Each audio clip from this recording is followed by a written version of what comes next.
तर आज आपण इथं बेसन पेरलेली शिमला मिरची करणार आहोत. याला बरेच जण ढोबळीचा झुणका सुद्धा म्हणतात किंवा कोणी याला पीठ पेरलेली शिमला मिरची सुद्धा म्हणतात. तर करायला अतिशय सोपी आहे, अगदी कमी साहित्यात तयार होतो आणि ही रेसिपी भाकरीसोबत भन्नाट लागतो. एकदा नक्की ट्राय करून बघा आणि आवडल्यास मला कमेंट करून नक्की सांगा. चला तर मग जास्त वेळ न घालवता अगदी मस्त झटपट अशी तयार होणारी खमंग, चविष्ट, रुचकर, झणझणीत शिमला मिरचीचा झुणका करूया. तर त्यासाठी इथं मी जवळपास अर्धा किलो शिमला मिरची घेतली आहे. शिमला मिरची स्वच्छ धुवून घ्यायचं आणि अशा प्रकारे बारीक कट करायचं. सोबतच कढीपत्ता, 3 ते 4 हिरव्या मिरच्या, 2 ते 3 बारीक चिरलेले कांदे, 1 टोमॅटो आणि कोथिंबीर आणि 1 वाटी आपल्याला बेसन लागणार आहे. चला तर मग लगेचच भाजी करायला घेऊया. तर एका कढईमध्ये जवळपास अर्धा ते पाऊण वाटी तेल घ्यायचं. तेल गरम झालं की मोहरी घालायची. मोहरी जरा तडतडली की लगेचच आपल्याला जिरं घालूया आणि सोबतच कढीपत्ता, मिरची आणि बारीक चिरलेले कांदे घालूया. आता आपल्याला कोणत्याच प्रकारचा झुणका जरी करायचा असेल, तो शिमला मिरचीचा असो किंवा नुसता बेसनाचा असो, आपल्याला कांद्याचा वापर थोडा जास्तच करायचा आहे. त्यामुळे इथं कांदे तुम्ही थोडे जास्तच प्रमाणात घ्या. आता आपल्याला हे सर्व मिश्रण छान एकजीव करून घेऊया आणि अगदी तांबूस कलर येईपर्यंत आपल्याला कांदे परतून घ्यायचे आहे. तर अशा प्रकारे इथं अगदी 2 ते 3 मिनिटं कांदे मी छान परतून घेतलं. अगदी तांबूस कलर येईपर्यंत कांदे परतून घेतला आहे आणि लगेचच आपल्याला काही मसाले यामध्ये घालायचे आहे. तर त्यासाठी अर्धा चम्मच हळद, अर्धा चम्मच गरम मसाला आणि 2.5 ते 3 चम्मच लाल तिखट घेतलेला आहे. तुम्ही तुमच्या आवडीनुसार तिखटाचं प्रमाण कमी जास्त करू शकता. मिश्रण छान एकजीव करून घेऊया. अगदी 2 मिनिटं मसाले शिजवून घेऊया आणि लगेचच बारीक चिरलेला टोमॅटो घालूया. तर अशा प्रकारे इथं आपल्याला चवीनुसार मीठ घालायचं आहे आणि पुन्हा सर्व मिश्रण छान एकजीव करून घ्यायचं आहे.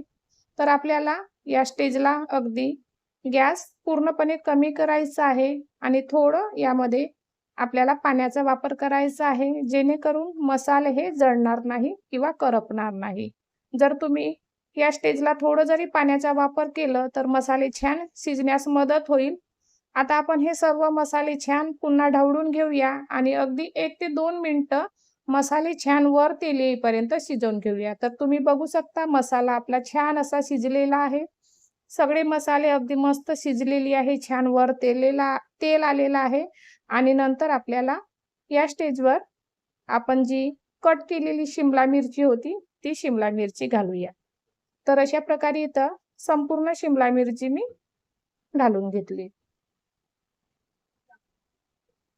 तर अशा प्रकारे शिमला मिरची घातल्यानंतर आपल्याला शिमला मिरची छान मिक्स करून घ्यायची आहे. पूर्णपणे मसाल्यामध्ये छान ढवळून घ्यायचे आहे. अगदी शिमला मिरची शिजायला अजिबात वेळ लागत नाही. अगदी झटपट ही भाजी तयार होतो आणि शिमला मिरची लगेचच मऊ पडतो, अगदी पाणी सुटतो. त्यामुळे आपल्याला याच्यानंतर पाण्याचा अजिबात वापर करायचा नाही आहे.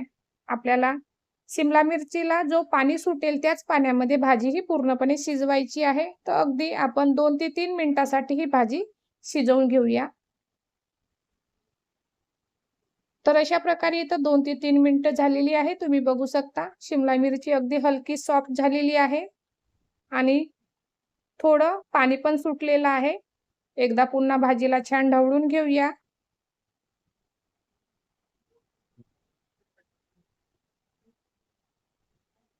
तर अशा प्रकारे इथं मी भाजी छान ढवळून घेतली, एकजीव करून घेतलं आणि थोडा यामध्ये आपल्याला कोथिंबीर घालायची आहे आणि पूर्णपणे आपल्याला 5 ते 6 मिनिटं ही शिमला मिरची शिजवून घ्यायची आहे. चला तर मग इथं 5 ते 6 मिनिटं झालेली आहे. तुम्ही बघू शकता भरपूर प्रमाणात असा तेल वर आलेला आहे आणि शिमला मिरची पण छान मऊ झालेली आहे आणि या स्टेजवर आपल्याला बेसन घालायचं आहे. तर इथं मी 1 वाटी बेसन दाखवलं, पण आपल्याला लगेच पूर्ण बेसन यामध्ये घालायचं नाही आहे. जर तुम्ही जास्त प्रमाणात बेसन घातलं तर शिमला मिरची खूप कोरडी होतो. त्यामुळे अगदी आवश्यकतेनुसार शिमला मिरचीमध्ये आपल्याला बेसन घालायचं आहे. तर बेसन घातल्यानंतर अगदी आपल्याला गॅस कमी ठेवायचा आहे, जेणेकरून बेसन कढईला लागणार नाही. आता बेसन घातल्यानंतर छान आपल्याला शिमला मिरची कंटिन्यू मिक्स करून घ्यायचं आहे. अगदी ढवळत राहायचं आहे. आणि इथं पूर्णपणे मी बेसन छान मिक्स करून घेतलं. तर आता तुम्ही बघू शकता बेसन मिक्स केल्यानंतर सुद्धा शिमला मिरची अगदी थोडी ओलसर वाटत आहे.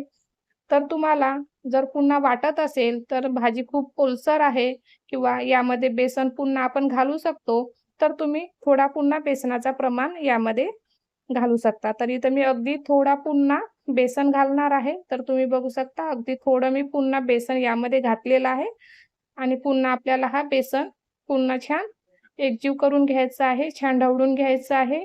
जर तुम्ही खूप जास्त प्रमाणात एकदम एका वेळेस सगळं बेसन घातलं तर शिमला मिरची ही खूप कोरडी पडेल किंवा आपला शिमला मिरचीचा झुणका खूप कोरडा पडेल आणि तो खायला अजिबात चांगला लागत नाही. त्यामुळे अगदी मऊ आणि लुसलुशीत असा आपला शिमला मिरचीचा झुणका खायला एकदम मस्त वाटतो. आता आपल्याला ही भाजी पुन्हा अगदी 5 मिनिटासाठी शिजवून घ्यायची आहे, जेणेकरून बेसन अजिबात कच्चं वाटणार नाही.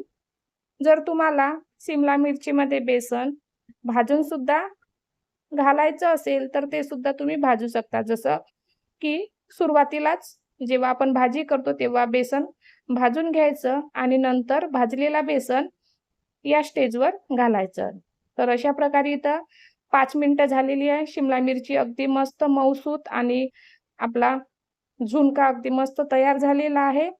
तर इथं अजिबात आपला बेसन किंवा शिमला मिरची अजिबात कोरडा पडलेला नाही आहे आणि लगेचच आपण यावर बारीक चिरलेला कोथिंबीर घालणार आहोत आणि इथं आपला शिमला मिरचीचा झुणका तयार आहे. तर लगेचच आपण पुन्हा हा झुणका छान एकजीव करून घेऊया आणि 2 मिनिटासाठी पुन्हा वाफवून घेऊया आणि गॅस बंद करूया. तर अशा प्रकारे अगदी मस्त असा झटपट आणि खमंग झणझणीत असा आपला शिमला मिरचीचा झुणका इथं तयार आहे. तर अशा प्रकारे घरभर सुटणारा खमंग वास म्हणजे आहा! तर गरमागरम चपातीसोबत, गरमागरम भाकरीसोबत किंवा भातासोबत हा ढोबळीचा झुणका अप्रतिम लागतो. एकदा नक्की ट्राय करून बघा. आवडल्यास मला कमेंट करून नक्की सांगा आणि व्हिडिओ आवडला असेल तर लाईक करा, शेअर करा. चॅनलवर नवीन असाल तर सबस्क्राईब करा. चला तर मग पुन्हा भेटूया. तोपर्यंत धन्यवाद.